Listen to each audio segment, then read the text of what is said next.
Hello everyone, this is Noman Arif and today I am going to present about one of the most iconic brands in the fashion history, which is Prada.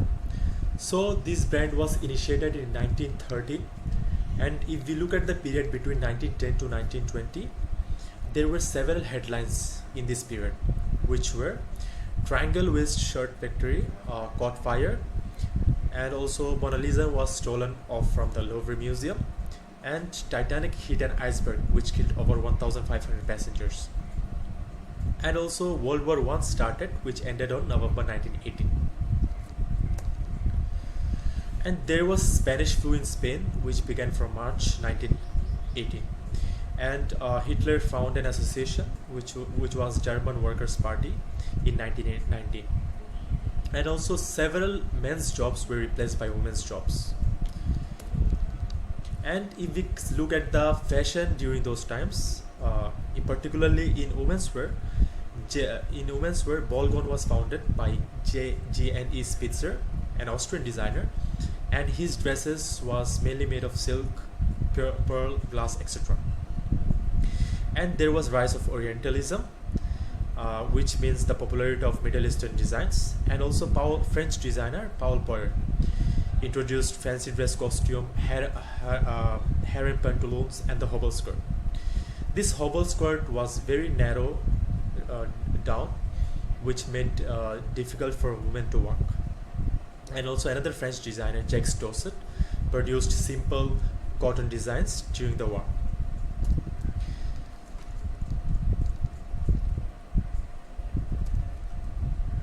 And in the menswear, there were launch suits with trousers and Homburg hat, and this was mainly worn as a part of casual wear daily.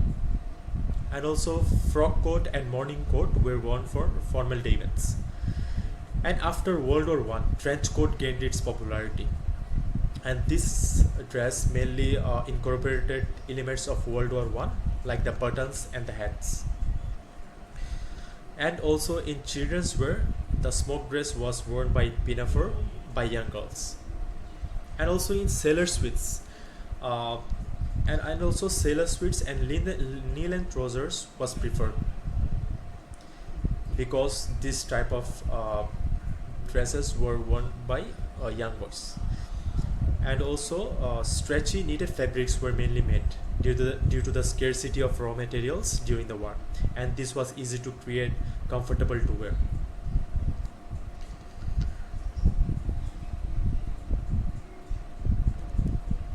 And if we see the designers who influenced fashion at those times, we can see that Denise, Paul Poiret's wife, who motivated him, and also she was a fashion icon for him. And she was used by Poiret as his prototype figure for his Empire-line dresses, Le Cavalier. And also due to her slim, uncorseted figure, she was chosen as his model. And there were various top events that influenced fashion, which included Mariano Fortuny patenting his dyeing and plating process, and the tango arrived in most of the European capitals, and Coco Chanel opened her first boutique in Deauville. And also World War I began, which led to an era of darker and simpler cuts. And zipper was finally patented, which was first used in working boot. And also Hollywood United Artists were found, where Charlie Chaplin was one of the members. And if we see the early years of Prada, Prada was initially started by two brothers, Mariano and Martino Prada, who work in leather factory, and they opened their first leather shop by the name Fratelli Prada. And later on, due to their quality of work, they were granted special honor for supplying Italian royal house, and they also gained the honor of displaying the House of Savoy coat in its logo. And also gradually they gained their reputation as a brand for royalty and status conscious. And after many years, they expanded beyond Italy and added new products to its portfolio. And one of their innovation was nylon fabric, which they used to make leather bags.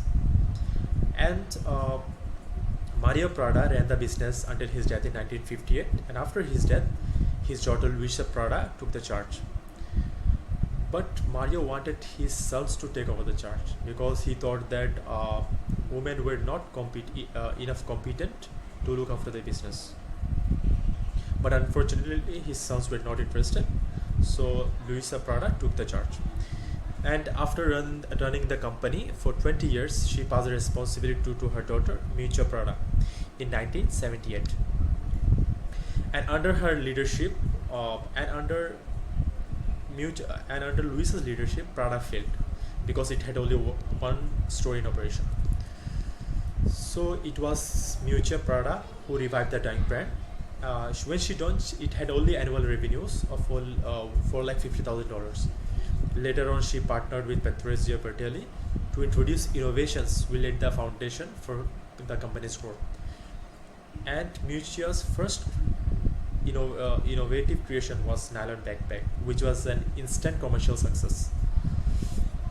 She also featured a line of designer handbags, which is the best-selling item for Prada till now, which contributes almost 60% of the company's revenues. And also they established Fondaziano Prada, which is a non-profit organization where the designers and artists from all over Italy can display their art by collaboration with Prada. And Prada gained its popularity due to a niche created through its unconventional designs. And by 1994, Prada had a turnover of $210 million. So growth of Prada can be accredited to Miuccia's progressive and unconventional designs because she always focused on elegance, simplicity, and muted colors over industry norms of overly sexy outfits. And different product categories of Prada include apparel, leather goods, accessories, handbags, etc. And there are several sub-brands which include Mio Mio, Church, Carshoe, Pasticceria Marchesi, which is a pastry shop, and Fondaziano Prada and Luna Rosa, which is a fragrance brand.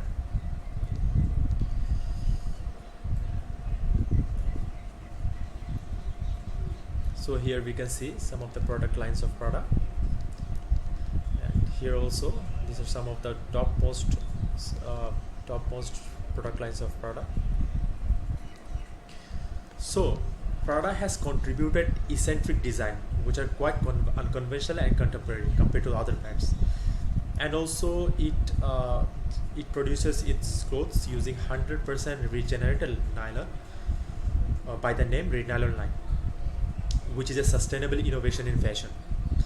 And Prada also influenced people across all spheres of life, ranging from sports to the arts, haute couture, and even confectionery. And also Prada handbags evoke images of women who display a touch of class and elegance. And recently, Prada is collaborating with internationally renowned architects in order to improve the designs of its retail outlets. Here we can see an outlet of its new product line, which is by the name Red Nylon line. And Prada's brand mantra lies in self-expression, elegant, classic, etc.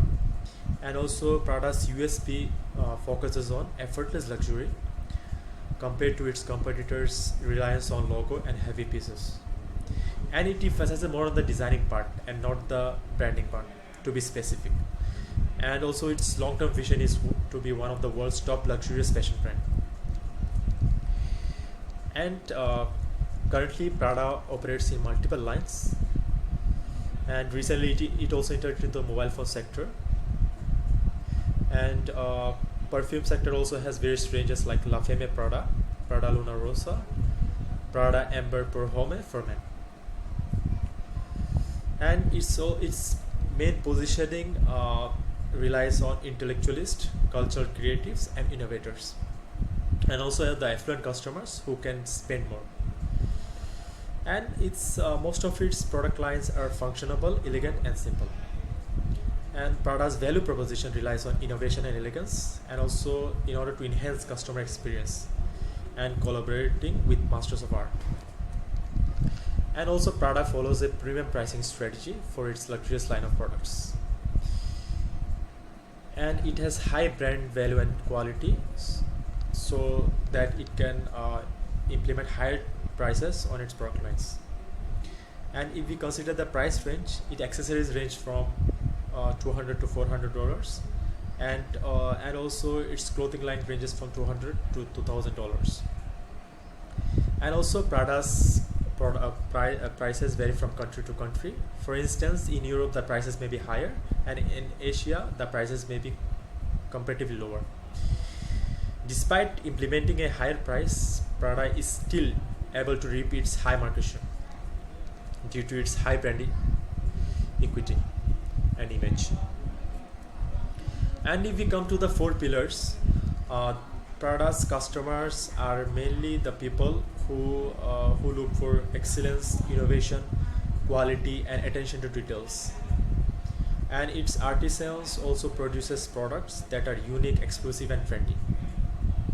And also Prada focuses on affluent and connoisseur segment. By connoisseur I mean the people who put a great attention to details, technique, or principles of art. And most of the Prada products are iconic and timeless, which are admired by the world's fashion elite. And also the sub brands of Prada, which are Church and Car Shoe, produces high-end designer shoes. And most of the Prada Prada outsources its raw materials from Asia mostly, and also it has 23 group-owned production sites, 20 in Italy and 3 in Europe. And also Prada also integrates through external manufacturing suppliers, and it relies on in-house modeling and prototyping structures for all of its product categories. And also in order to incorporate sustainability, it established garden factories all over Europe. And it has 633 directly operated retail stores in 70 countries. And if we see its revenue model, it generated 2.39 billion euros in 2020. And also Prada's largest market is in Europe, followed by Asia Pacific and the Americas. 80% of its company revenues comes from Prada, and followed by Miu Miu.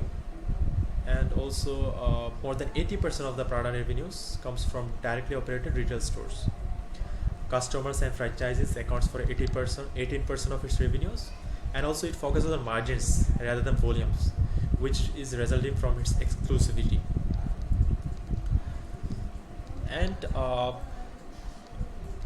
And I have placed Prada in the top of the pyramid as a fashion designer brand because it is Miuccia Prada who is the head designer, and her role is to ensure a consistent positioning in the marketplace. And most of the Prada collections are trendy, and it renews around 80% of its products each season, so therefore Prada starts its production right after the fashion show. And also reorder cycle is quite short, and so production planning takes place immediately after the fair shows. And Prada gives discounts by 30 to 40% of its unsold inventory and also the excess inventory. And Prada implements premium pricing due to its luxury products. And it also focuses on anticipating and creating new trends in fashion industry. And Prada has ready-to-wear line, which is Prada, and also diffusion line Miu Miu, which is popular among younger segments, and it's offer casual products which are quite affordable. And I would like to recommend Prada to sell off its sub-brands like Car Shoe and Church, because Prada already offers footwear through its parent brand Prada. So reducing such sub-brands can reduce its head cost and also increase profitability. And in order to gain advantage of low labor cost and low production cost, it can establish factories in Africa and Asia. And I have recently checked their website, and there were limited collections regarding sportswear. So it should add more assortments in sportswear As I have seen from one of the report that there was 123.5% increase in volume in 2020 compared to 2019. And also it should create new value by offering luxury travel, fashion and cultural related services. For example, offering traveling services, hotel and service benefits, and also free access to VIP lounges at airports, etc., in order to associate itself with the luxurious lifestyle. And also it should sponsor events which are related to high class society like horse racing, golf, tennis, sailing, etc., in order to enhance its image as a luxurious lifestyle brand. And also due to high purchasing power in the Middle East, I think it should collaborate with top Middle Eastern designers like Elisa, Zuhair Murad and Nathalie Prada, and launch more collections which will be demanded by the elite class in the Middle East. So that was all from me. Thanks everyone, and I hope you all enjoyed my presentation.